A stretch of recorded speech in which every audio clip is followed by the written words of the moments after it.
오늘 주일 예배 가운데 주신 하나님 말씀을 함께 봉독하겠습니다. 하나님 말씀은 고린도전서 9장 1절에서 27절까지 말씀입니다. 고린도전서 9장 1절에서 27절까지 말씀입니다. 우리 다 같이 한 목소리로 같이 봉독합니다. 내가 자유인이 아니냐, 사도가 아니냐, 예수 우리 주를 보지 못하였느냐, 주 안에서 행한 나의 일이 너희가 아니냐. 다른 사람들에게는 내가 사도가 아닐지라도 너희에게는 사도이니 나의 사도됨을 주 안에서 인친 것이 너희라. 나를 비판하는 자들에게 변명할 것이 이것이니 우리가 먹고 마실 권리가 없겠느냐. 우리가 다른 사도들과 주의 형제들과 게바와 같이 믿음의 자매된 아내를 데리고 다닐 권리가 없겠느냐. 어찌 나와 바나바만 일하지 아니할 권리가 없겠느냐. 누가 자기 비용으로 군 복무를 하겠느냐. 누가 포도를 심고 그 열매를 먹지 않겠느냐. 누가 양떼를 기르고 그 양떼의 젖을 먹지 않겠느냐. 내가 사람의 예대로 이것을 말하느냐. 율법도 이것을 말하지 아니하느냐. 모세 율법에 곡식을 밟아 떠는 소에게 망을 씌우지 말라 기록하였으니 하나님께서 어찌 소들을 위하여 염려하심이냐. 오로지 우리를 위하여 말씀하심이 아니냐.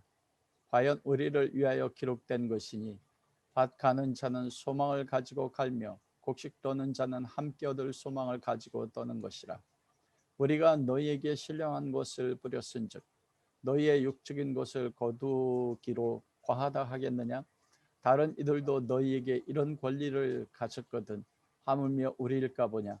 그러나 우리가 이 권리를 쓰지 아니하고 범사에 참는 것은 그리스도의 복음에 아무 장애가 없게 하려 함이로다. 성전의 일을 하는 이들은 성전에서 나는 것을 먹으며 제단에서 섬기는 이들은 제단과 함께 나누는 것을 너희가 알지 못하느냐. 이와 같이 주께서도 복음 전하는 자들이 복음으로 말미암아 살리라 명하셨느니라. 그러나 내가 이것을 하나도 쓰지 아니하였고 또 이 말을 쓰는 것은 내게 이같이 하여 달라는 것이 아니라 내가 차라리 죽을지언정 누구든지 내 자랑하는 것을 헛된 대로 돌리지 못하게 하리라. 내가 복음을 전할지라도 자랑할 것이 없으면 내가 부득불할 일임이라. 만일 복음을 전하지 아니하면 내게 화가 있을 것이로다. 내가 내 자의로 이것을 행하면 상을 얻으려니와 내가 자의로 아니한다 할지라도 나는 사명을 받았노라. 그런즉 내 상이 무엇이냐. 내가 복음을 전할 때 값없이 전하고 복음으로 말미암아 내게 있는 권리를 다 쓰지 아니하는 이것이로다. 내가 모든 사람에게서 자유로우나 스스로 모든 사람에게 종이 된 것은 더 많은 사람을 얻고자 함이라. 유대인들에게 내가 유대인과 같이 된 것은 유대인들을 얻고자 하며 율법 아래 있는 자들에게는 내가 율법 아래 있지 아니하나 율법 아래 있는 자 같이 된 것은 율법 아래 있는 자들을 얻고자 함이라. 율법 없는 자에게는 내가 하나님께는 율법 없는 자가 아니요 도리어 그리스도의 율법 아래 있는 자이나 율법 없는 자와 같이 된 것은 율법 없는 자들을 얻고자 함이라. 약한 자들에게는 내가 약한 자와 같이 된 것은 약한 자들을 얻고자 하며 내가 여러 사람에게 여러 모습이 된 것은 아무쪼록 몇 사람이라도 구원하고자 함이니 내가 복음을 위하여 모든 것을 행함은 복음에 참여하고자 함이라. 운동장에서 다름질하는 자들이 다 달릴지라도 오직 상을 받는 사람은 한 사람인 줄 너희가 알지 못하느냐. 너희도 상을 받도록 이와 같이 다름질하라. 이기기를 다투는 자마다 모든 일에 절제하나니 그들은 썩을 승리자의 관을 얻고자 돼 우리는 썩지 아니할 것을 얻고자 하노라. 그러므로 나는 다름박질하기를 향방 없는 것 같이 아니하고 싸우기를 허공을 치는 것 같이 아니하며 내가 내 몸을 쳐 복종하게 하면 내가 남에게 전파한 후에 자신이 도리어 버림을 당할까 두려워함이로다. 아멘. 교회 소식. 왕이신 아버지 하나님, 찬송과 영광과 존귀와 경배를 드립니다. 코로나19로 인하여 우리가 함께 모여 하나님 앞에 예배드리지 못하나 예수님께서 사마리아 여인에게 이 사마리아 산에서도 말고 예루살렘 성전에서도 말고 너희가 영과 진리로 예배드릴 때가 오나니 곧 이때라. 하나님은 영과 진리로 예배하는 자를 찾으신다 말씀하셔서 우리가 각 가정에서 영과 진리로 예배합니다. 하나님 임재하셔서 말씀하여 주옵소서. 우리가 하나님의 음성을 듣기 위해서 모였습니다. 성령님, 오늘 증거되는 말씀이 하나님의 말씀이 되어 전하는 저나 듣는 모든 성도들 가운데 심령과 골수를 찔러 쪼개는 진리의 말씀이 될 수 있도록 성령님 인을 쳐 주시옵소서. 그렇게 행하신 하나님 감사하며 예수 그리스도 이름으로 기도합니다. 오늘은 고린도전서 9장 1절에서 27절 말씀을 가지고 바울 사도의 권리와 권리의 폭이라는 제목을 가지고 함께 은혜를 나누도록 하겠습니다. 고린도전서 9장은 사도 바울이 고린도 교회 성도들을 향해서 사도권에 대해서 변명, 여기서는 우리가 고린도전서 4절에 3절에 보면 변명할 것이 나를 비판한 자들의 변명할 것이니 이게 변명이거든요. 근데 이 변명은 뭐냐면 법적인 권리예요. 공적인 재판장 앞에서 법적인 권위를 가지고 변명하는 거거든요. 하나님 앞에 바울이 그렇게 변명하는, 변증하는 것입니다. 여러분 한번 그런 생각해 본 적 있으세요? 성경을 읽으면서 위대한 하나님의 사람들에 대해서 말씀이 나오잖아요. 여러분은 구약 성경이나 신약 성경 가운데서 예수님을 빼놓고 만나고 싶은 하나님의 사람이 있다면 여러분 누구를 만나고 싶으세요? 내가 저 하나님의 사람이 사역할 때 그때 있었다면 얼마나 좋았을까. 저는 가끔 가다가 사도 바울, 그 위대한 사도 바울이 사역하고 하나님의 말씀을 전할 때 그것을 함께 있었다면 얼마나 영광스러울까. 생각해 봐요. 바울이 우리가 사는 이 세대에 오셨다면 여러분 어떻게 반응합니까? 저희 예전에 중학교 때인가 대전에서 가장 큰 문화체육관이라고 있는데 한 5, 6천 명 모였는데 그때 어머니가 가자고 해서 갔었을 때 조영기 목사님 오셨을 때예요. 얼마나 사람들 많이 모였는지 가까이 가서 볼 수가 없어요. 지금까지 가슴에 남는 거 뭐였냐면 집회 끝나고 오는데 이 큰 승용차를 타는데 이 경호원들처럼요, 떡대가 척척 큰 사람들이 선글라스 딱 끼고 목사님 가시는데 차에서 6명인가 경호를 하면서 가더라고요. 그래 목사님이 어떻게 저기 대통령처럼 저렇게 경호하고 가시나? 왜냐면 너무나 수많은 사람들이 목사님 만나고 싶었습니다. 근데 바울이 나의 시대 때 오셨다면 여러분 어떻게 반응할까요? 단 한 번이라도 그분이 사역하는 모습을 볼 수 있다면, 단 한 번이라도 사도 바울이 하나님의 복음의 예수 그리스도의 말씀을 전하는, 그래서 그 바울이 전한 말씀 속에서 바울이 가지는 그리스도에 대하여 초지일관하고 죽을 때까지 십자가의 흔적을 가지고 그리스도를 전하는 그분의 그리스도에 대한 사랑을 경험할 수만 있다면 얼마나 놀라울까 이 시대 가운데. 근데 여러분 놀라운 거 뭐냐면 그런 사도 바울이 우리 가운데 와서 사역을 해요. 여러분 그런데 그 사도 바울을 대적하고 비판할 수 있겠습니까? 그 세상에 누가 그런 위대한 사도 바울을 비판하고 대적하지? 그런데 오늘 본문의 말씀 그거예요. 예수 그리스도 안에서 사도 바울이 나를 비판한 자들에 대해 내가 변명한다. 그 사도 바울이 고린도 교회는 어떤 교회입니까? 바울이 그러잖아요. 1만 스승이 있으나 아비는 하나다. 내가 너희를 그리스도 예수의 복음 안에서 낳았어요. 영적인 아버지예요. 그 당시에는 순회 전도자들이 있어서 많은 사람들이 각 교회를 가서 하나님의 복음의 말씀을 증거했거든요. 그래서 복음을 증거할 때 순회 전도자들이 각 교회들을 통해서 복음 전도하는 것을 영적인 것을 전했으니 육적인 것을 교회를 통해서 공개받았거든요.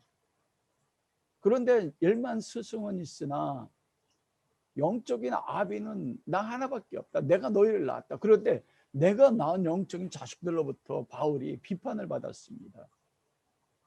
예전에는 힐문을 당했다, 힐난을 받았다 이렇게 이야기하거든요. 그게 뭐냐면 두 가지예요. 당신이 사도입니까? 당신 사도가 아니잖아요. 예수 그리스도 본 적이 있습니까? 사도 바울은 육체로 계실 때 예수님을 본 적이 없단 말이에요. 이 일반적인 사람들이 생각할 때. 그리고 예수님이 당신을 파송했습니까? 여러분 한번 생각해 보십시오. 우리도 이걸 경험할 때가 있거든요.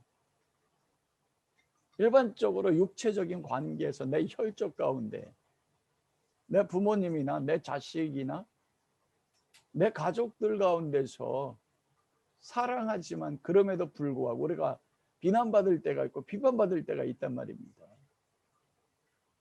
그렇게 사도 바울이 비난받았을 때 어떻게 한 것인가? 고린도 교회를 향한 사도 바울의 사도권을 가지고 변명하는 것이고, 자기를 반대하는 자기가 낳은 영적인 자녀들을 향해서 가진 사도 바울의 마음이 나와 있다는 것이에요. 오늘 본문에 보면 나를 비난하는 고린도 교회를 향해 사도 바울은 어떻게 그들과 교제하고 나아갔는가? 나를 비난하고 사도로도 인정하지 않는 고린도 교회를 향해서 사도 바울은 어떻게 사역하고 그들에게 어떤 마음을 가지고 나아갔는가? 그러니까 오늘 본문에 나와요. 근데 이게 단순하게 교회만의 문제가 아니잖아요. 가정에서도 그렇지 않습니까? 내가 가장 사랑하는 나의 피부치로부터 평생 같이 살았던 때에 따라서 부부에도 여러분 때로는 이런 마음의 아픔을 겪는단 말입니다. 때로는 자식들로부터도 이런 것을 경험하는 때가 있단 말이에요. 그럴 때 어떻게 할 것인가? 그것이 오늘 고린도 전서 9장에서 사도 바울이 말씀합니다. 사도 바울이 먼저는 자기의 권리에 대해서 사도 바울이 말씀을 해요. 권리를 이야기하는데 두 가지로 권리를 이야기합니다. 한 가지로는 내가 사도로서 가지는 직분상의 권리예요. 그리고 두 번째로는 내가 사도로서 교회를 통하여 생계를 유지받을 권리가 있다, 이렇게 사도 바울은 주장하거든요. 그것이 1절에서 14절까지 말씀입니다. 먼저 사도 바울은 나는 사도로서 가지는 직분상의 권리가 있다. 너희가 날 사도라고 하지 않느냐? 그러면서 사도 바울이 1절과 3절에 그렇게 말씀하잖아요. 거기서 뭐라고 이야기합니까? 내가 자유인이 아니냐, 사도가 아니냐, 예수 우리 주를 보지 못하였느냐, 주 안에서 행한 나의 일이 너희가 아니냐. 다른 사람들에게는 내가 사도가 아닐지라도 너에게는 사도이니 나의 사도됨을 주 안에서 인친 것이 너희라. 사도 바울이 고린도전서 9장 1절에서 2절을 통하여 나는 사도로서 직분을 가지고 있다는 걸 질문을 통해서 물어봐요. 바울이 고린도 교회에서 반대하고 비판받았다는 것은 무엇입니까? 당신이 사도가 아니냐라는 거였거든요. 자유자가 아니라, 이 자유자라는 건 뭐냐면 그 시대 그리스도를 통해서 사도로서 부르심을 받았던 사도들은 어느 지역에 가든지 교회가 세워졌으면 그 교회 가서 자유롭게 하나님의 말씀을 전할 수 있는 자유권을 가지고 있었어요. 그런데 당신은 사도가 아니지 않습니까? 그리스도를 보지도 못했고 그리스도에게 보내심 받지도 못했는데 어떻게 사도의 직분을 가지고 그리스도의 말씀을 증거합니까? 자유자가 아니지 않습니까? 그런 사도의 권리를 가지고 있지 않지 않습니까? 그런 비난에 대해서 사도 바울이 말씀한 거거든요. 내가 자유자다. 나 그리스도 예수 안에서 사도로 부르심 받았다. 그러면서 사도가 아니냐? 사도라는 건 보내심을 받았다는 거잖아요. 이게 무엇입니까? 다메섹에서 예수 그리스도를 사도 바울은 만났거든요. 그리스도를 핍박하러 갈 때 예수님께서 부활한 몸을 가지고 이런 환상 가운데 오신 게 아니에요. 직접 바울에게 오셔서 바울이 그때 그리스도를 눈으로 보았습니다. 그리스도를 만났습니다. 그리고 우리가 아는 것처럼 내가 우리 주를 보지 못하였느냐? 그때 예수 그리스도를 보았단 말입니다. 여러분, 사도가 되기 위해서는 반드시 두 가지가 전제가 돼요. 예수 그리스도가 육체로 계실 때, 그리스도의 복음을 전하는 사역을 할 때, 그때 그리스도와 함께 부르심 받아서 육체에 계신 그리스도를 보았던 사람들, 그리고 예수님께서 직접적으로 자기의 제자로 부르심 받은 사람들, 이 사람들만이 사도의 권리를 가지고 있었거든요. 근데 사도 바울은 예수님이 사역할 때 본 적이 없단 말입니다. 그러자 고린도 교회 가운데 여러 순회 전도자들이 오고, 아볼로도 오고, 그리고 누굽니까? 게바도 거쳐가고, 이 율법을 따른 유대인들이 오고, 아니면 자유자든지 많은 예루살렘을 통해서 왔던 복음을 전도하는 전도자들이 왔어서 그들이 전하는 것들을 보니까, 고린도 교회가 보니까 이 사도들과 그리고 복음 전도자들이 사도에 대해서 증거하는 거 보니까 12사도들은 예수님이 육체로 계실 때 직접 부르신 거예요. 그 육체로 계셨던 예수님 말씀을 전한 걸 직접 들은 사람들이에요. 그런데 사도 바울에 대해서 그들이 얘기하는 거 보니까 바울 사도는 예수 육체로 계실 때 함께 한 적이 없네. 그러면서 바울에 대해서 비난하기 시작한 것입니다. 그러자 바울이 이야기하는 거예요. 내가 사도가 아니냐, 내가 다메섹에 예수 그리스도를 보지 않았느냐, 그리고 그 예수 그리스도께서 나를 보내지 않았느냐. 여러분, 이것이 왜 중요하냐면 사도 바울의 자기를 변명하는 사도 바울에게만 해당되는 게 아니라 우리에게도 동일하게 해당됩니다. 여러분, 이 시대는 사도가 없어요. 그래서 사도적 교회가 있지 않습니까? 하나님이 영적으로 말씀하시면 사도다 해가지고 사도를 세우는 교회들이 있어요. 그러나 이 시대는 사도가 없습니다. 그러나 사도적인 책임이 있다고요. 예수 그리스도께서 12사도와 사도 바울을 불러서 그들에게 보내셨잖아요. 사도란 보내심을 받은 자잖아요. 보내셨다는 건 무엇입니까? 그리스도의 복음을 위해서 온 세상 가운데 보내심 받았다. 우리는 사도가 아니에요. 그러나 사도적인 직임이 있단 말이에요. 그건 뭐냐면 동일하게 예수 그리스도께서 우리를 선택하셔서 그리스도 믿고 성령을 받음으로써 뭐 하십니까? 오직 성령이 너에게 임하시면 너희가 권능을 받고 예루살렘과 유다와 사마리아 땅끝까지 가서 나의 증인이 될지라, 그리스도의 증인이 되도록 보내심을 받았단 말입니다. 이게 사도적 직임을 가지고 있는 거예요. 우리에게. 우리도 그런 사도가 되어서 사도적 권리를 가지는 게 아니라 동일하게 그리스도 안에서 이 세상 가운데 어둠의 세상을 보내심 받은 자로서 우리도 권리를 가지고 있다는 겁니다. 그래, 이 말씀이 사도 바울에게만 적용되는 게 아니고 동일하게 오늘날 우리에게도 적용되는 말씀인 것입니다. 그러면서 바울이 주 안에서 행한 너희를 향한 나의 일이 너희가 아니냐, 내가 사도의 권리를 가지고 있는데 그걸 증명할 사람들 너희가 아니냐, 그렇게 이야기하잖아요.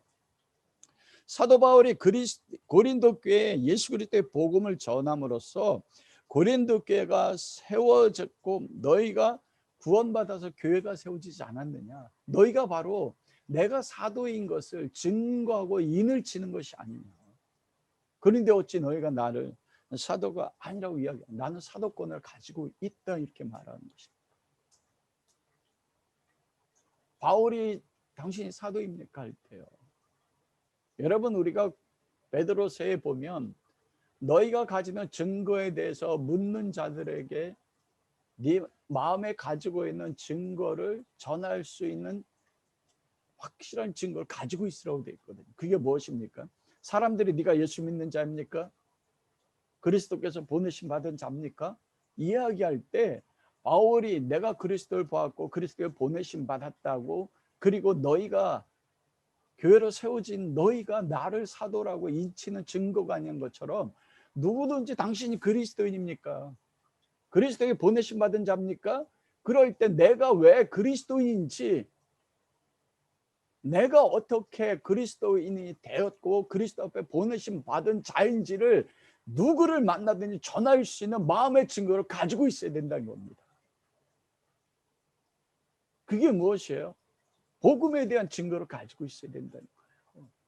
내가 언제 예수 그리스도를 만났고 그리스도가 나에게 어떻게 오셨고 그리스도가 오심으로 인해서 내가 어떻게 삶의 변화됐고 내 삶 속에 그리스도가 성령 가운데 오심으로 인해서 내가 어떻게 변화됐는지 그 복음의 증거를 가지고 네가 예수쟁이야?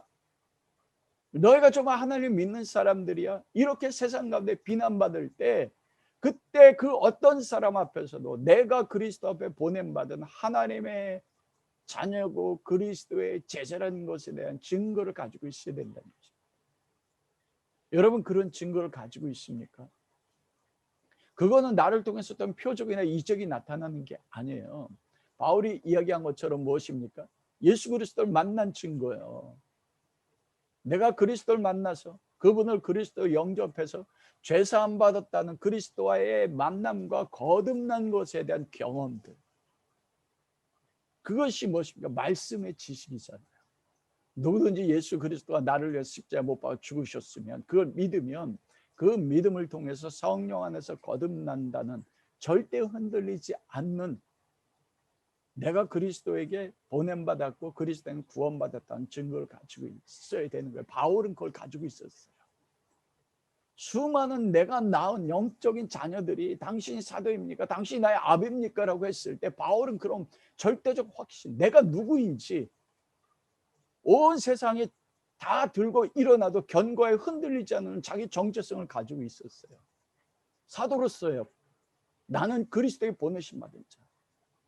예수 그리스도의 종 바울은 복음을 인하여 하나님 앞에 택정함을 입었나니 창세전에 택정함을 입었대요. 온 세상이 나를 비난해도 관계가 없는 것입니다. 여러분 이것에 대한 확실하게 나도 하나님 앞에 보내심 받았다는 사도적 직임, 사도라는 게 아니에요. 그런 직임에 대한 권리가 대한 확실한 확신이 있습니까? 그것이 내가 어떤 사람의 비난받아도 나를 경고케 할 수가 있습니다. 두 번째로는 사도가 가지고 있는 권리를 말하는데 4절에 14절입니다. 사도로서 나는 교회를 통하여 생계 유지를 받을 권리를 가지고 있다. 바울이 두 번째로 비난받은 건 뭐냐면 바울은 고린도 교회에서 우리가 아는 것처럼 브리스길라와 아굴라와 함께 같은 직업을 가지고 있었잖아요. 텐트 메이킹. 텐트를 만든 직업을 가지고 있어. 1년 6개월 동안 텐트를 만들면서 거기서 나오는 자비량을 가지고 선교를 했단 말입니다. 그런데 그 시대의 사도들이나 복음을 전하는 사람들은 특징이 있었어요. 바울이나 12사도들은 직업이 있었습니까? 없었습니까? 직업 없었어요. 어디를 가든지 자기 복음을 전할 때 자기 생계를 위해서 일한 적이 없습니다.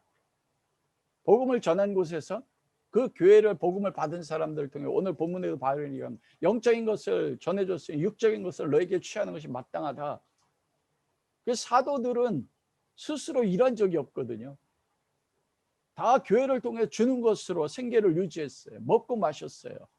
그리고 그 시대의 게바, 오늘 본문에서도 보면 그러잖아요.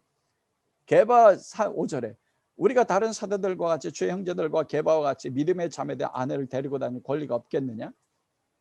이 생계요.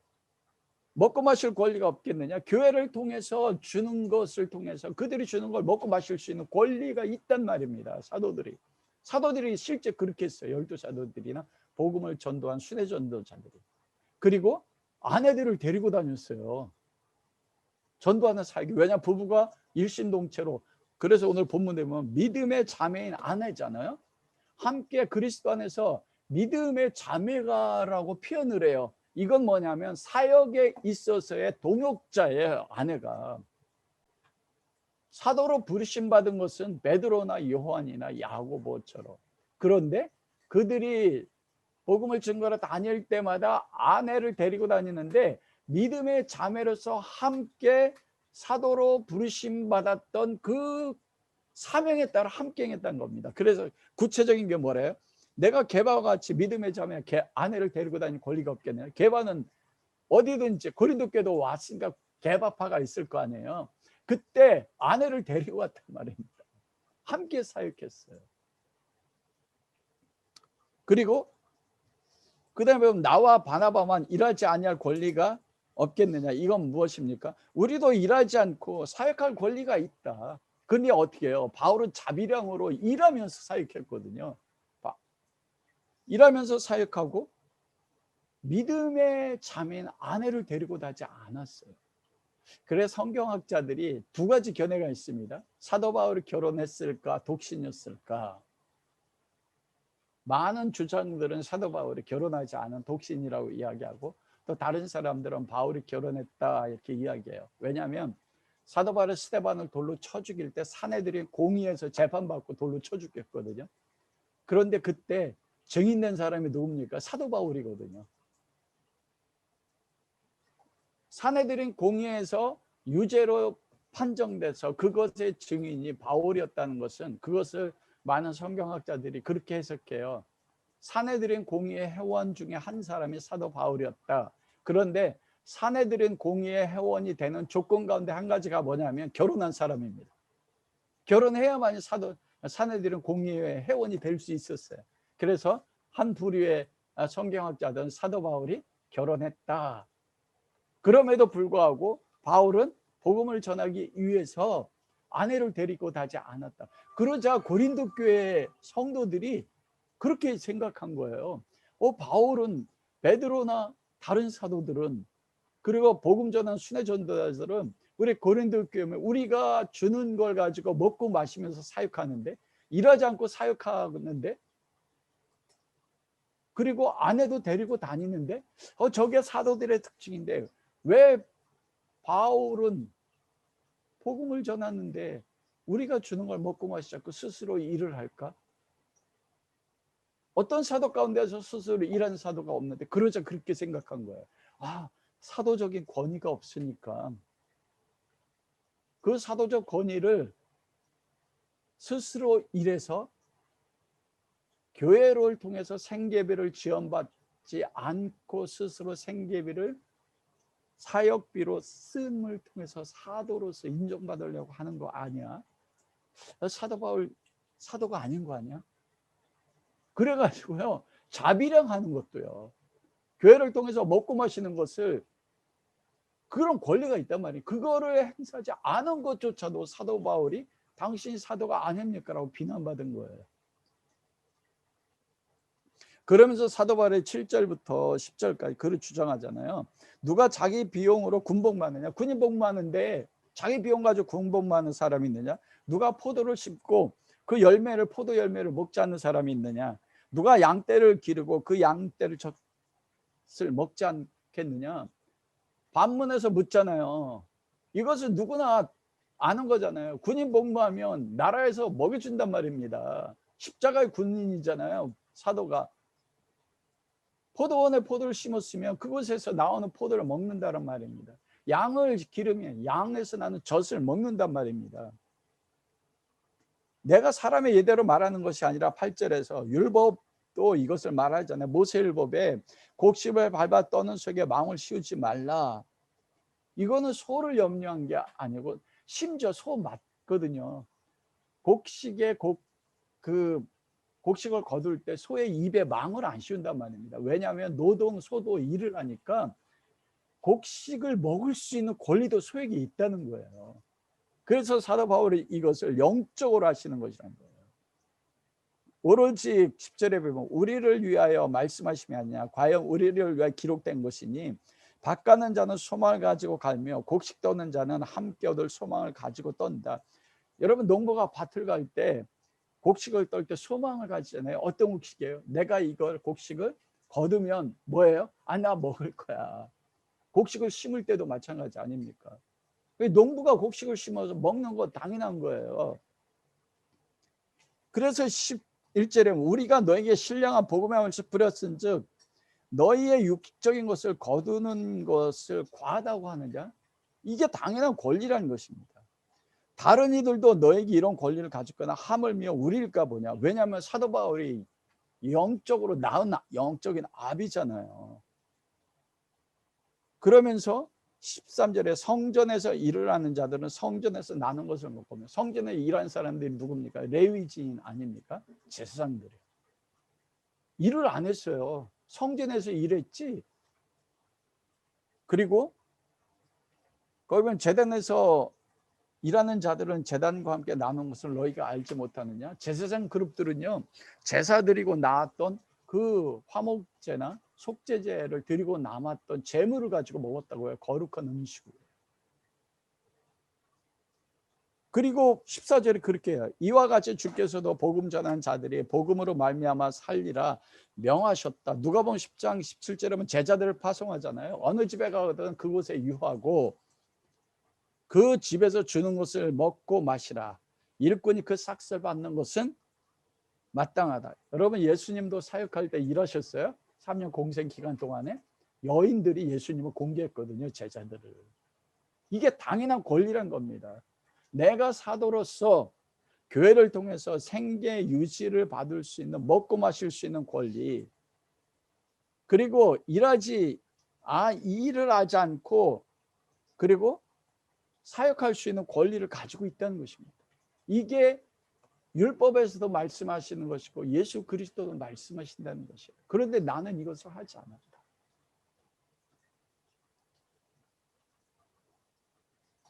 오히려 자비량하고 먹고 마실 것을 행하지 않았는데 그것 때문에 사도 바울이 비난받은 거예요. 여러분, 얼마나 사도 바울이 이때 그 마음이 아팠을까.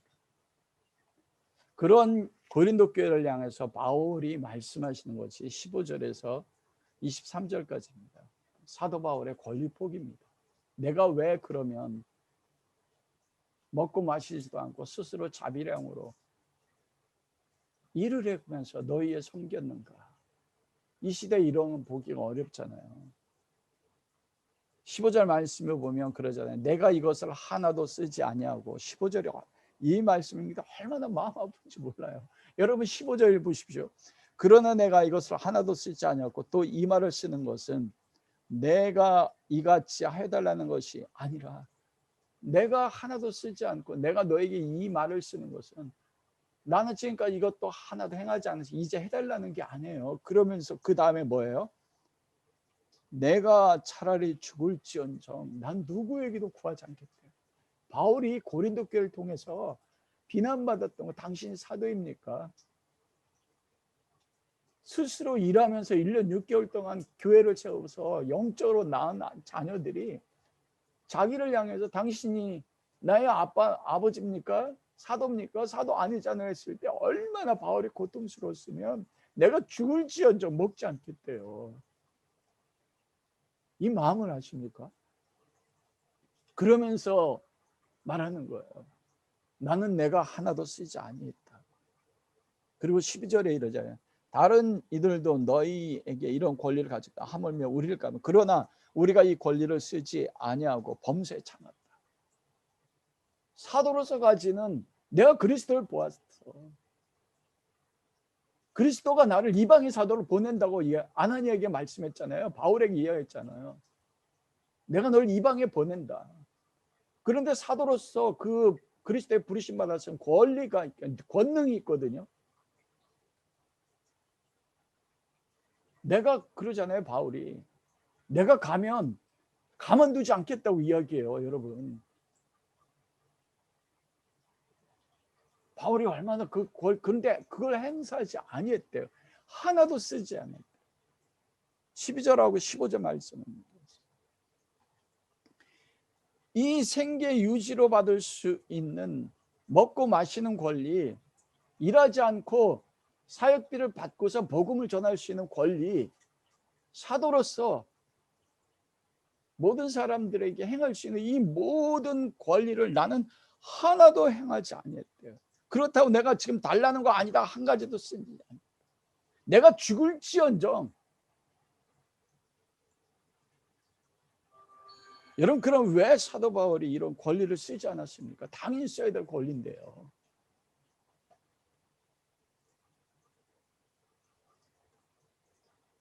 (12절과 15절) 말씀해 보면 12절 하반절에 그렇게 이야기하잖아요. 그러나 우리가 이 권리를 쓰지 아니하고 사도로서의 권리와 교회를 통해서 생계를 유지받고 일하지 않으면서 복음을 사역할 수 있는 권리를 하나도 쓰지 않은 것은 그리스도의 복음에 아무 장애가 없게 하려 함이라 이렇게 말씀해요. 그리고 15절 말씀에 또 그러잖아요. 차라리 죽을지언정 누구든지 내 자랑하는 것을 헛된 대로 돌리지 못하게 하려 함이라 이렇게 말씀합니다. 이것은 무슨 말씀입니까? 내가 그리스도의 복음에 장애가 되지 않게 하려고 스스로 자비량했던 것은 그것 때문에 비판을 받거나 순회 전도자들은 돈만 바라고 복음을 전하는 사람들이 있었어요. 그래서 저분이 순회 전도자라고 해서 복음을 전하는데 보니까 돈만 바라고 복음을 전하지 않네. 그렇게 비난받는 순회 전도자들이 그 시대에 있었답니다. 그리고 처음에 예수 그리스도를 섬겼던 이방인들이 교회가 되잖아요. 작은 교회가 되잖아요. 그런데 그들이 사도들을 섬기려고 하면 재정이 필요하단 말입니다.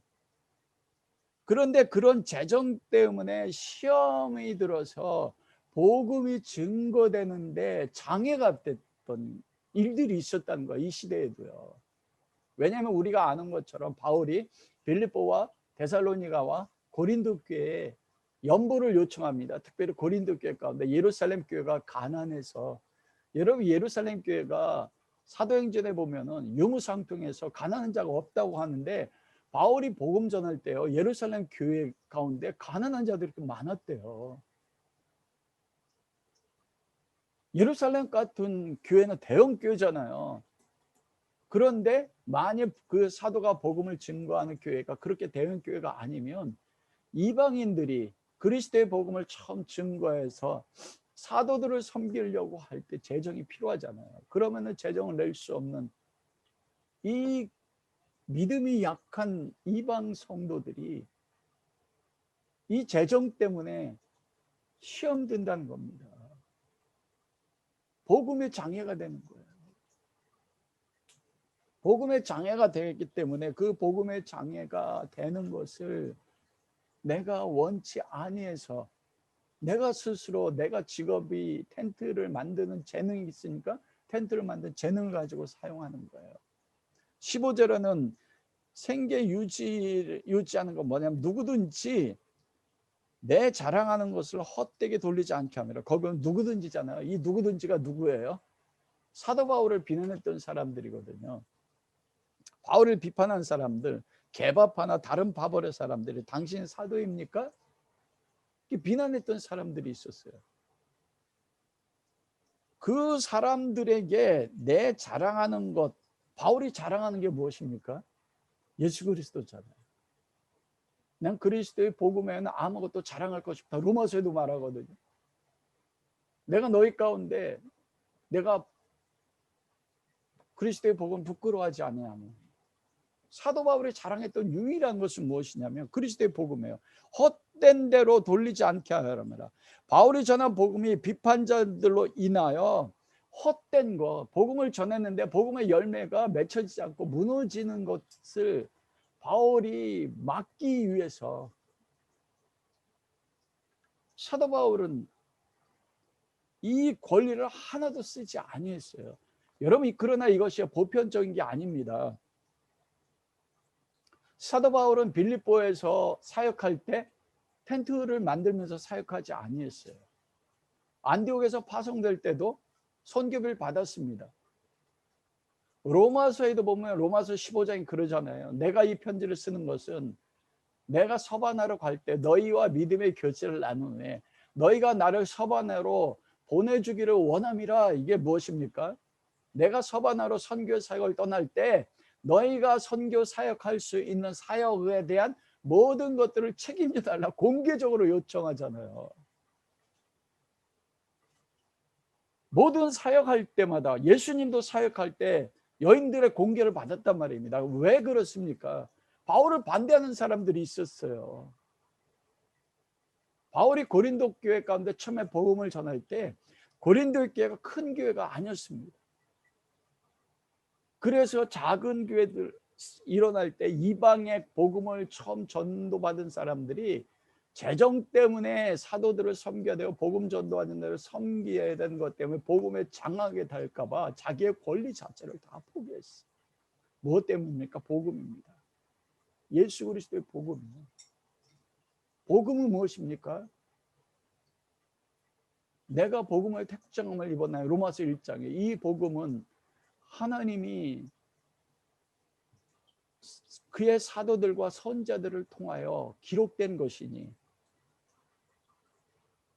육신으로는 다윗을 통해서 나셨고 성결의 영으로는 죽은 자 가운데 부활하자 권능으로 하나님의 아들로 인정되셨으니 곧 그리스도 우리 주시니라. 복음이 예수 그리스도잖아요. 바울이 그렇게 자기 권리를 포기한 건 뭐냐? 복음 때문입니다. 복음은 예수 그리스도에 대해 예수 그리스도의 사랑 때문입니다. 내가 비록 먹지를 않아도 다른 사람은 나를 몰라준다 할지라도 내가 먹지 않는 것 때문에 사도들과 다른 사도들과 구별되는 것 때문에 비난받는 거 알 수 있었거든요. 바울은 지혜로운 사람입니다. 그럼에도 불구하고 그가 스스로 일하고 교회들을 통해서 먹고 마시는 걸 받지 않는 것은 그리스도의 사랑 때문이었어요. 내 주 예수 그리스도의 이름이 사람들에게 증거되는 것이 막힐 수 있다면, 그게 막힌다면 나의 모든 권리를 포기하는 겁니다. 모든 사람이 나를 비난해도 그리스도 예수에 대한 사랑 때문에 난 내 권리 포기할 수 있는 거예요. 여러분, 바울이 지금 적용하는 게 무엇입니까? 이것은 우상의 제물을 먹을 때에 대한 그 원칙과 똑같아요. 우상의 제물을 먹는 것에 대해서 고린도 6장 12절에 모든 것이 가하나 다 유익한 것이 아니요 모든 것이 내게 가하나 무엇에든지 얽매이지 않는다. 모든 것이 다 가하잖아요. 자유할 수 있어요. 지식의 말씀을 가지고 있으니까요. 그러나 지식을 가지고 말씀대로 행하는 것이 성도들에게 다 유익한 게 아니라는 것입니다. 그리스도의 복음의 유익을 위해서 그리스도에 대한 사랑 때문에 예수 그리스도의 이름이 장애가 되는 것, 내가 자랑한 그리스도가 헛된 것이 될까 봐 나의 가지고 있는 권리, 모든 것이 가한 권리를 포기하는 것입니다. 두 번째로 권리 포기한 이유는요, 9장 16절입니다. 내가 복음을 전할지라도 자랑할 것이 없으면 내가 부득불할 일입니다. 만일 복음을 전하지 아니하면 너희 내게 화가 있어. 이거 우리 너무나 잘하는 거잖아요. 부득불 전함이라. 내가 복음을 전해서 자랑할 것이 없는 것은 모든 권리 포기할 수 있지만 복음을 전할 권리만은 절대적으로 포기하지 않는다는 거예요. 그게 본문의 말씀이에요. 그러면서 내가 다른 권리들은 다 포기할 수 있는 이유는 뭐냐면 내가 복음을 전하면서도 권리를 행사하지 않는 걸 자랑하지 않는 걸 부득불 행함이래요. 부득불이라는 건 뭐냐면 강제로 행함이래요. 이건 뭐예요? 예수 그리스도가 맡기신 거예요. 사명으로요. 다메섹에 나타나서 교회를 핍박하고 잔해했는데 이걸 행하지 않으면 그래서 뭐라고 해요? 내가 만일 복음을 전하자면 내게 화가 있을 것이다. 이걸 우리가 잘못 해석하면 내게 화가 있다.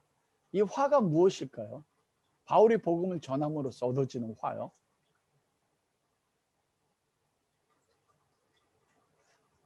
바울이 여기서 이야기하는 것은 내가 복음을 자랑할 수 없으면 부득불하는 것인데 이것은 복음을 전함으로 얻는 모든 권리를 포기한 것은 복음 증거하는 것이 나의 사명이고 나의 생의 목적이에요.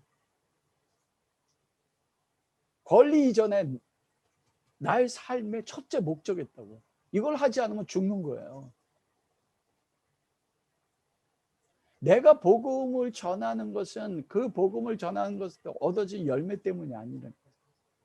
내가 복음을 전하지 않으면 나는 화가 있다. 이것은 내가 버릴 수 없는 생명이에요. 모든 거 다 버릴 수 있지만 복음 전하는 거 버릴 수가 없어요. 전하지 않으면 내가 화가 있다. 이것 때문에 나는 사도의 권리를 다 포기해도 교회나 성도에게 받는 어떤 재정적인 도움이 없어도 나는 복음을 전할 수밖에 없다. 그 권리 포기하는 거예요. 여러분들이 나에게 아무것도 주지 않아도 나는 복음을 전합니다. 이건 내 생명보다 귀중한 내 사명이기 때문입니다. 복음을 전하지 않으면 화다. 이게 화는 우마이라는 뜻인데 이 뭐냐면 슬픔의 탄식이에요. 아, 슬프도다 내 영혼아. 내게 슬픔이 온다는 거예요. 이게 화예요. 내가 복음을 전하는 그리스도의 버림, 이게 아니에요. 복음을 전하지 못해서 그 영혼이 구원받지 못하면 구원받지 못하는 그 영혼으로 인하여 바울의 영혼에 슬픔이 쌓인다는 겁니다. 저는 이걸 보면서 내 안에 이 마음이 없는 거예요. 바울이 권고자에게 슬프다. 이 슬픔이 내가 어떤 걸 못해서가 아니고, 내가 재물을 공개받지 못해서도 아니에요. 사람들이 날 비난해서도 아니에요. 내가 어떤 영혼에게 복음을 전하러 부르심 받았는데 내가 복음을 전하지 않으면 그 영혼이 지옥 가는 것 때문에, 그것 때문에 그 영혼이 고통을 받는 거예요. 그 영혼이 슬픔을 받는 거예요. 이런 마음이 누구면 예수 그리스도의 마음입니다. 이 마음이 있는 거예요. 이 시대에 저를 포함해서 다른 영혼이 구원받지 못하는 것에 대한 탄식과 그 슬픔의 무게가, 이게 화예요. 사도 바울이요, 에베소 장로들을 청하지 않습니까? 그러면서 그가 내가 눈물로 너희를 3년 2년 6개월 어떻게 섬기 너희가 안다. 나는 너희 핏값에 대해서 자유가 돼요. 얼마나 그 말이 핏값이 있다는 것입니다. 영혼의 핏값을 하나님이 복음을 전하는 하나님의 사람들이 그 영혼의 핏값을 찾는데요. 내가 복음을 증거하지 않음으로 인해서 내가 십자가를 지는 것을, 나를 비난하는 사람들을 위해서도 내가 죽어지지 않음으로 인해서 그들이 그리스도의 복음의 진리 가운데 서지 못할 때 그 영혼들로 인해서 내가 겪어야 되는 그 슬픔의 무게, 이것 때문에 내가 권리를 포기한다는 거예요. 이것이 나의 첫째지, 사도로서 권리를 행하는 것, 교회를 통해 공개받는 것, 이것은 아무것도 아닌 것입니다. 여러분 한번 적용해 보십시오. 이런 바울이 다른 영혼이 내가 복음을 증거하지 않음으로 인해서 그들이 그리스도를 알지 못하는 것 때문에 내 영혼의 슬픔에 그 짐이 있습니까? 사랑의 빛이 있습니까? 이 슬픔은 어디로부터 나옵니까? 영혼에 대한 사랑입니다. 한 영혼에 대한 사랑 때문에, 사랑하는 사람인데 사랑하지 않으면 그가 죽든지 무슨 관계가 있어요? 능히 그 영혼을 구원받을 수 있다면 나 권리 같은 거 나에게 의미 없다.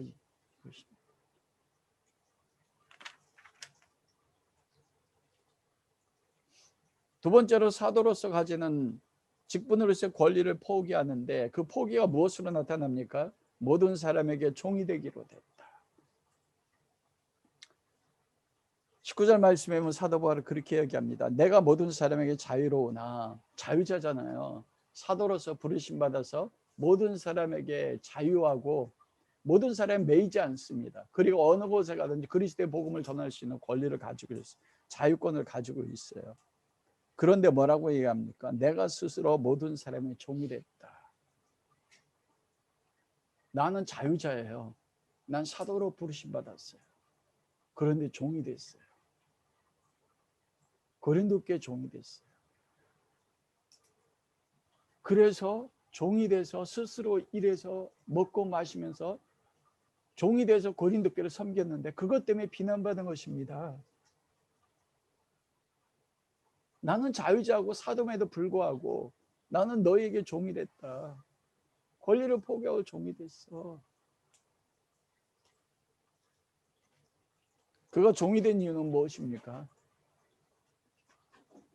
19절 말씀에 보면 그러잖아요. 내가 모든 사람에게 자유로우나 스스로 모든 사람, 스스로 종이 됐어요. 자기 권리를 포기한 겁니다. 더 많은 사람을 얻고자 함이라. 이 말씀인데 비참한 거. 나의 삶의 목적은 무엇인가? 나를 비난하는 사람조차도 그 영혼을 얻기 위해서 내가 옳아요. 바울이 옳잖아요. 권리가 있어요. 나는 상대편에게, 내 남편이나 아내에게 아니면 다른 성도에게 행할 수 있는 권리가 있는데 그것도 내가 옳고 비난하는 고린도 교회가 잘못이지 않습니까? 그런데 내가 자유자인데, 사도인데 내가 그 모든 걸 버리고 스스로 종이 됐대요. 종이 돼서 비난받는데.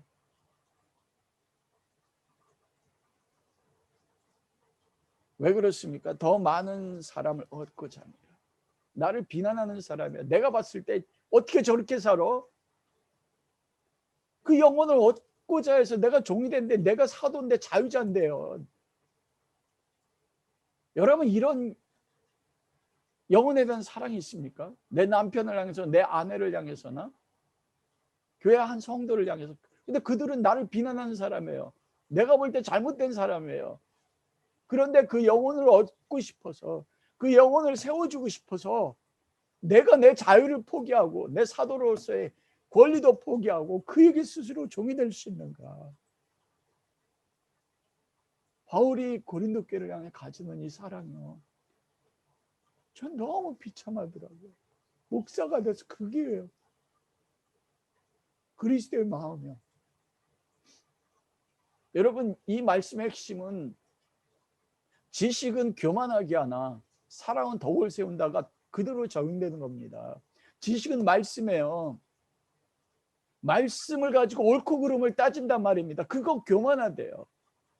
그러나 사랑은 무엇입니까? 덕을 세운다는 것은 다른 사람, 그 사람을, 나를 비난하는 사람조차도 말씀 가지고 옳고 그름을 따지는 게 아니고, 선악과가 그거잖아요. 하나님의 진리의 말씀을 가지고도 옳고 그름을 따지는, 누가요? 바리새인과 서기관과 제사장들이 그랬지 않습니까? 예수 그리스도를 비난했어요.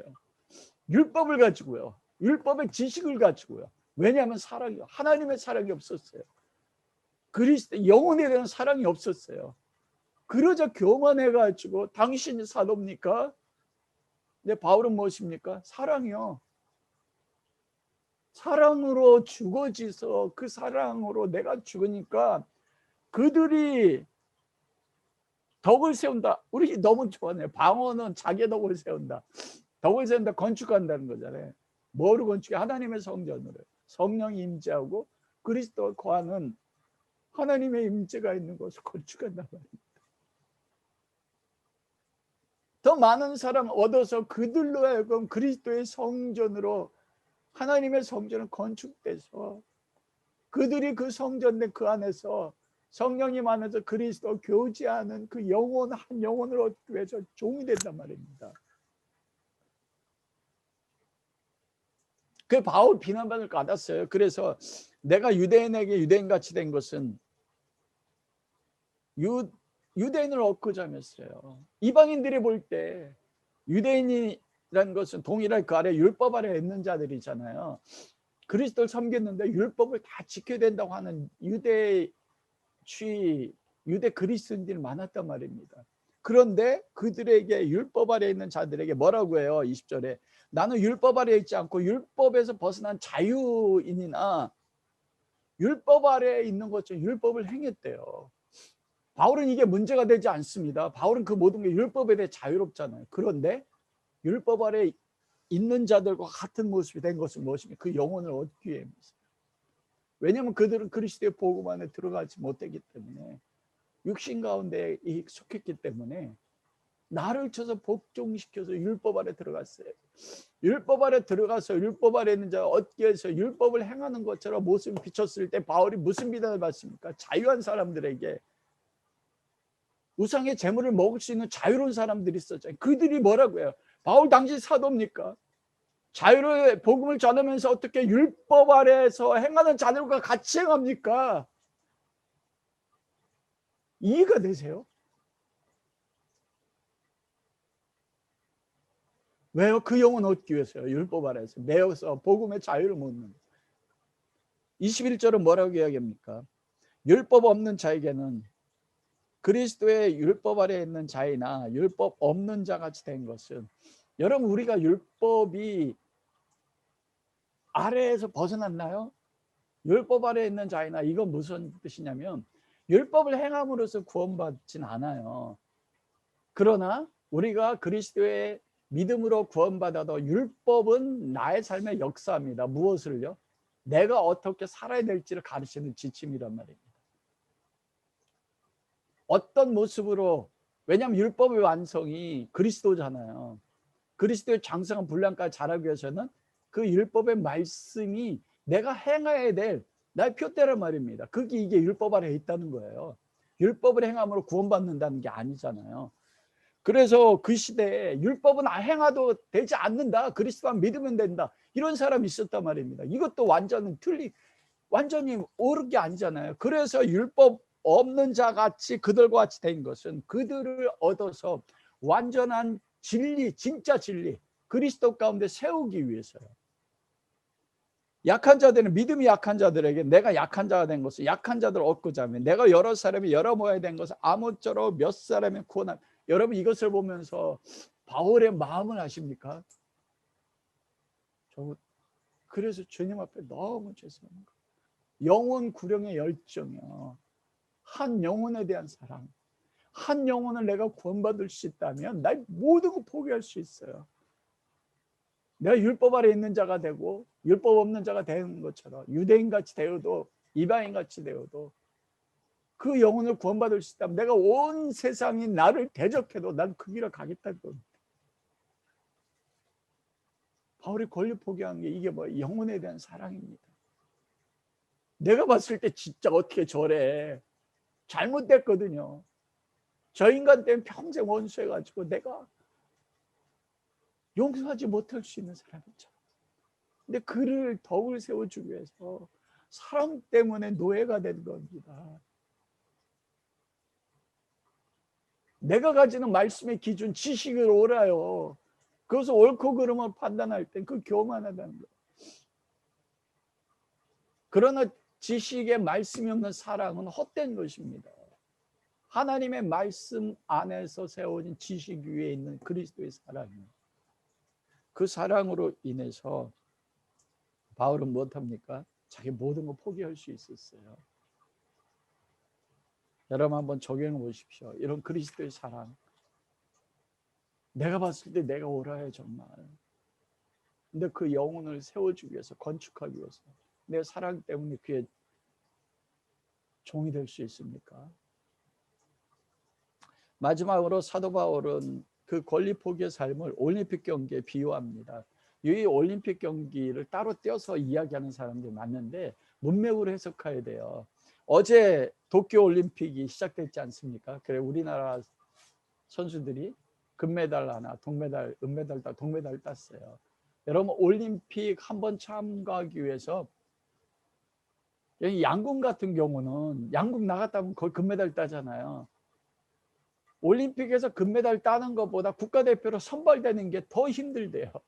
여러분, 국가대표로 선발되기 위해서 하루 12시간 이상 발을 써. 그것도 4년 동안요. 금메달 하나를 받기 위해서요. 철저하게 그 사도 바울이 뭐라고 얘기해요? 절제하는 거예요. 이건 뭐냐면 고린도교 성도들이 자기들은 많은 성경의 지식을 가지고 은사들을 가지고 뛰어난 교인이고 그래서 다른 사람을 판단하나 하나님의 뜻을 행하는 영적인 사람은 아니다. 그러면서 너희가 믿음의 경주, 고린도 교회는 그때 2년마다 열리는 세계적인 그 올림픽 경기가 있었대요. 올림픽 경기는 4년 동안 열리는데 그 2년마다 열리는 그 경주가 있었답니다. 달리기고, 그럴 때 그 사람들이 어제 올림픽 있는 거 4년 동안 금메달을 따기 위해서 절제하고 땀 흘려 노력하고 앞을 향해서 달려가는 것처럼 너희들 달려가고 있느냐, 절제하고 있느냐. 여러분, 이게 선수들이 메달을 따기 위해서 절제하는 게 무엇입니까? 메달 따기 위해서 나의 몸에 좋은 것과 나쁜 것을 구별하는 거잖아요. 그래, 나쁜 거 버리는 거 아닙니까? 좋은 것을 취하는 거잖아요. 근데 이 절제는 성령의 마지막 열매라고요. 성령의 9가지 열매에서 시작이 무엇입니까? 사랑에서 나오는 절제거든요. 이 절제가 무엇인가? 좋은 것, 나쁜 것, 옳은 것, 그른 것을 판단해서 그런 것들을 버려서 나가는 것이에요. 그런데 여러분 문맥으로 봐야 됩니다. 사도 바울이 여기서 말씀하는 본문에서 말씀하시는 절제는 뭐냐면, 좋은 것, 내가 가지고 있는 모든 것이 가하나 우상의 잡을 먹을 수 있어요. 나는 사도로서 부르심받은 권리가 있고, 그래서 교회로부터 공개받을 수 있는 권리를 가지고 있어요. 이것은 다 옳은 거잖아요. 좋은 거잖아요. 율법에도 나와 있어요. 그러나 그 모든 것이 가하나 그것이 다 유익하지 않다. 그리스도의 복음이 장애가 된다면, 내가 옳은 것이, 좋은 것이, 그리고 한 영혼을 세울 수 있다면 그 좋은 것조차도 뭐라고요? 버릴 수 있는, 이게 절제예요. 너희는 진리의 말씀으로 지식을 가지고 있어. 말씀에 근거한 지식. 그래서 그 지식으로 나를 판단하고 다른 성도를 판단해. 그래서 네 계파가 있어. 그게 다 가한 거야, 옳은 거야. 그러나 그 옳은 것이 성도들에게 유익해서 그들을 다 세우는 것이 아니다. 여기서 절제는 그것입니다. 너희가 옳다고 하는 말씀의 지식을 가지고 그리스도의 복음을 위해서 영혼을 살리는 것에서 쓰는 것에 대한 절제를 말하는 것입니다. 이건 굉장히 높은 차원의 절제예요. 그것을 뭐라고 이야기해요? 오늘 사도 바울이 9절에서 보면 달리기 하는 경주하는 거예요. 운동장에 다른 박질하는 다 달릴지라도 상 받는 사람은 한 사람인 것. 다투는 자마다 모든 걸 절제. 여기 보면 상 받는 사람이 한 사람, 이것 때문에 넘어가는 성도들 많습니다. 아니에요. 모든 그리스도인들은 이미 무엇이 예비되어 있습니까?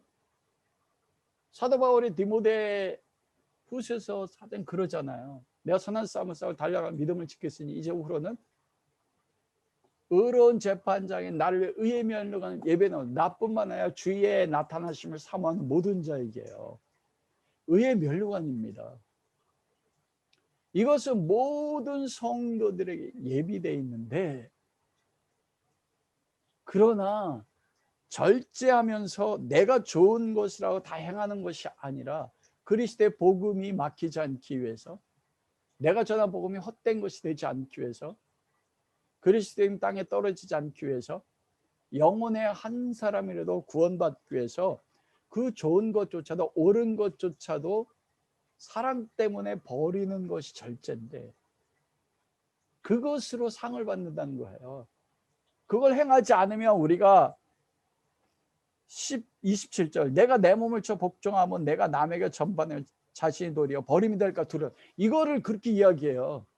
구원에서 떨어질 수 있다. 아닙니다, 여러분. 바울은 구원에서 떨어질 수 있다는 걸 이야기하는 게 아니에요.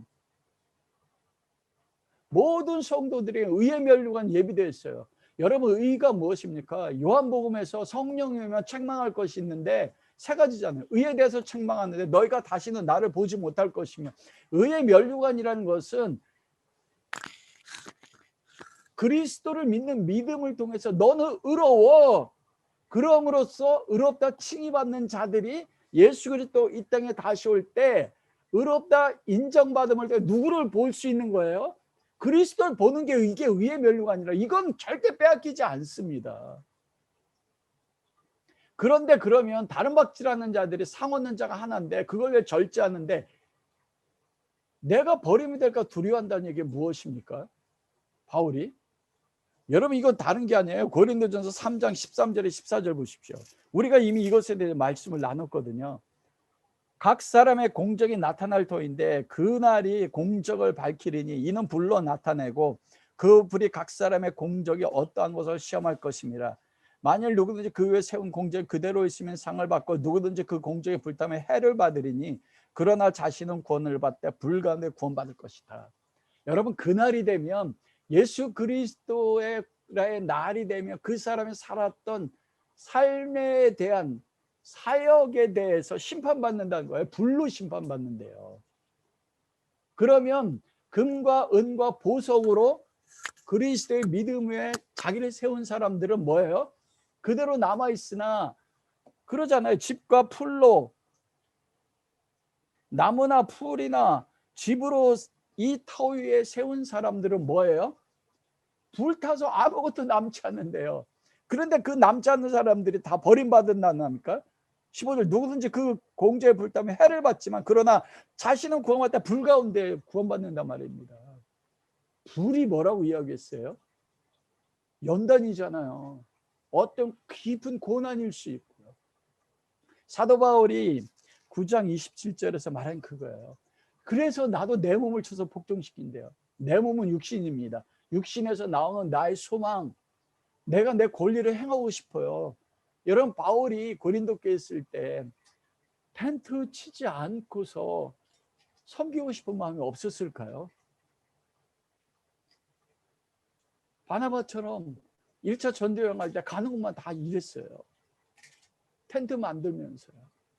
교회가 주는 것만 먹고 마시면서 아내도 데리고 다니면서 사역하고 싶은 마음이 없었을까요? 근데 내 몸을 쳐서 복종시켰어요.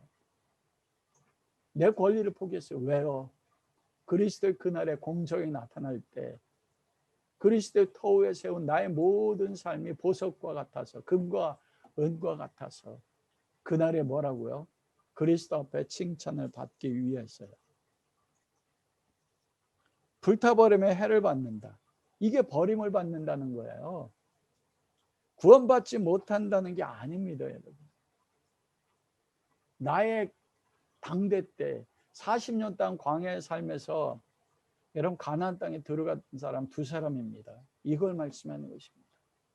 그리스도를 섬겼는데 그가 그 시대에 자기 당대 때 자기 삶에서 가나안 땅 하나님 나라를 세우지 못하고 광야 같은 40년에서 헤매다가 그냥 죽어서 부르심받는 사람들이 있다고.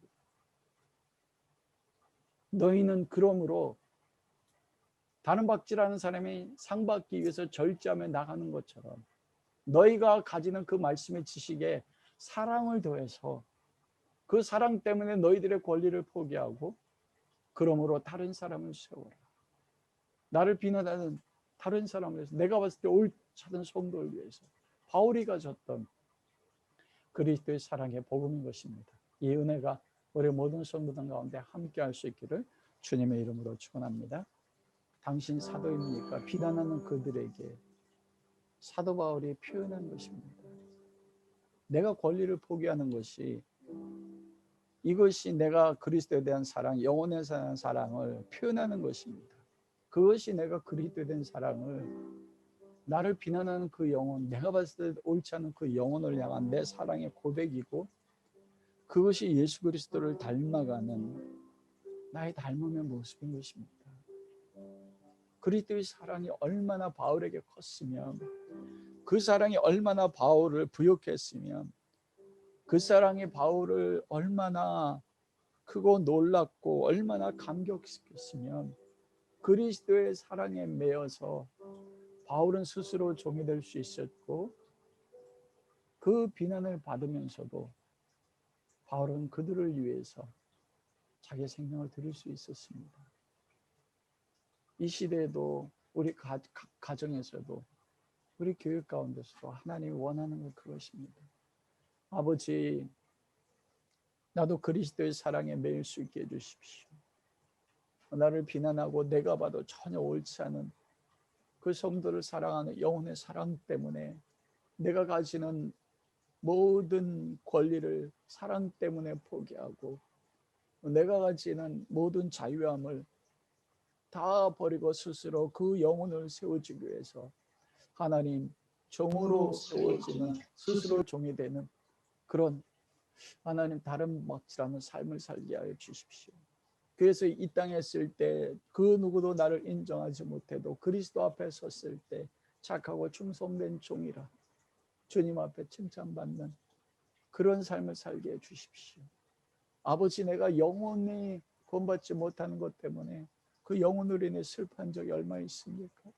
나에게 영혼을 사랑하는 마음 주십시오. 그리스도를 사랑하는 마음을 주십시오. 그 사랑 때문에 스스로 나의 모든 권리를 포기하고 스스로 종이 되는 자리까지 나가게 해 주십시오. 이 기도 제목 가지고 우리 함께 기도하겠습니다.